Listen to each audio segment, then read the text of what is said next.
ইসলাম ধর্মের প্রতিটি ইবাদত আল্লাহ তাআলার কাছে গ্রহণযোগ্য হওয়ার জন্য 4টি শর্ত। এই 4টি কাজ আপনাকে করতেই হবে। এর যে কোনো একটি মিস হলে আপনার ইবাদত আল্লাহ তাআলার কাছে গ্রহণযোগ্য হবে না।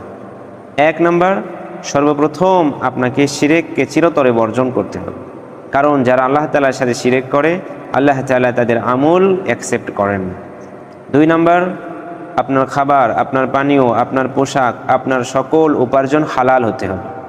কারণ যদি আপনি হালাল ব্যতীত হারাম ভক্ষণ করেন আর আল্লাহ তাআলার কাছে ইবাদত করেন, কিয়ামত পর্যন্ত আপনার এই ইবাদত আল্লাহ তাআলার কাছে গ্রহণযোগ্য হবে না।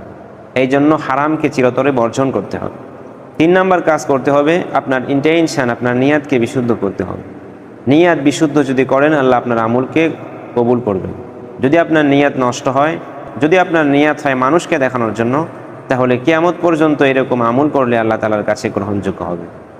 4 নম্বর, আপনার ইবাদত হতে হবে বিশ্বনবী সাল্লাল্লাহু আলাইহি সাল্লাম এর সুন্নাহ অনুযায়ী। যদি আপনি নিজের মন গড়া অনুযায়ী আমল করেন, ইবাদত করেন, আল্লাহর হাবিব সাল্লাল্লাহু আলাইহি সাল্লামের পদ্ধতিকে এড়িয়ে চলেন, সাহাবায়ে কেরামের পদ্ধতিকে এড়িয়ে চলেন, তাহলে এরকম আমল আল্লাহ তাআলার কাছে গ্রহণযোগ্য হবে না। এই 4টি কাজ আপনাকে করতেই হবে, তাহলে আশা করি আপনার প্রতিটি আমল আল্লাহ তাআলার কাছে গ্রহণযোগ্য হবে।